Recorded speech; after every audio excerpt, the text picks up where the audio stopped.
নিখুঁত পরিকল্পনায় ইরানের বেশ কয়েকজন শীর্ষ সামরিক কর্মকর্তাকে হত্যা করেছে ইসরায়েল। নিশানা করা হয়েছে ইসলামী বিপ্লবী গার্ড বাহিনীর স্ট্র্যাটেজিক শাখা, যারা তেহরানের ব্যালিস্টিক মিসাইল কর্মসূচির কেন্দ্রবিন্দুতে।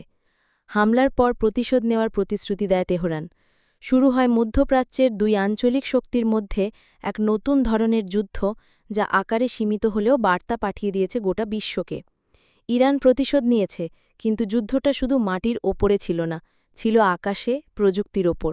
ব্যালিস্টিক মিসাইল আর ড্রোন দিয়েই একের পর এক হামলা চালিয়েছে তেহরান। স্যাটেলাইট নিয়ন্ত্রিত সুদূর পাল্লার আধুনিক মিসাইল, যেমন খাইবার শেকান এবং ফত্তাহ। এই ফত্তাহ মিসাইল সহজে ইন্টারসেপ্ট করা প্রায় অসম্ভব বলে দাবি ইরানি সামরিক বাহিনীর। তবে ইসরায়েল চুপ করে বসে থাকেনি। বিশ্বের অন্যতম শক্তিশালী মিসাইল প্রতিরক্ষা ব্যবস্থা অ্যারো 2 ও অ্যারো 3 দিয়ে অধিকাংশ ইরানি মিসাইল আকাশেই ধ্বংস করেছে তারা। সহায়তায় ছিল মার্কিন নৌবাহিনীর ডেস্ট্রয়ারও।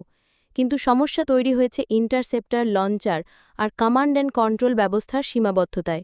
প্রতিটি মিসাইলকে প্রতিহত করতে আলাদা ইন্টারসেপ্টর ঠিক করতে হচ্ছে।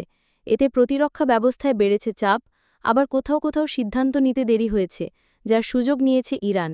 কিছু কিছু মিসাইল সরাসরি লক্ষ্যবস্তুতে আঘাত হেনেছে।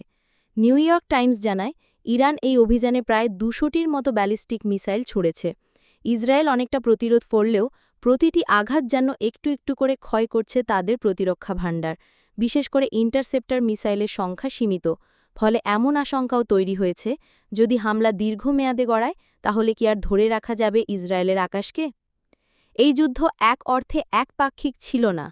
ইরান শুধু ড্রোন আর মিসাইলেই সীমাবদ্ধ থাকলেও ইসরায়েল সরাসরি বিমান পাঠিয়ে তেহরান ও সিরিয়ার অভ্যন্তরে একের পর এক টার্গেট ধ্বংস করেছে।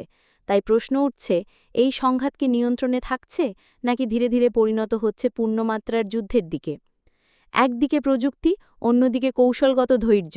ইরান ইসরায়েল যুদ্ধ এখন আর শুধু সীমান্তে নেই, তা ছড়িয়ে পড়ছে মধ্যপ্রাচ্যের রাজনীতিতে, ভূরাজনৈতিক অঙ্গনে। আর প্রতিটি মিসাইল শুধু ধ্বংসই করছে না, নিয়ে আসছে নতুন নতুন প্রশ্ন। কে কাকে ধরে রাখতে পারবে কতদিন?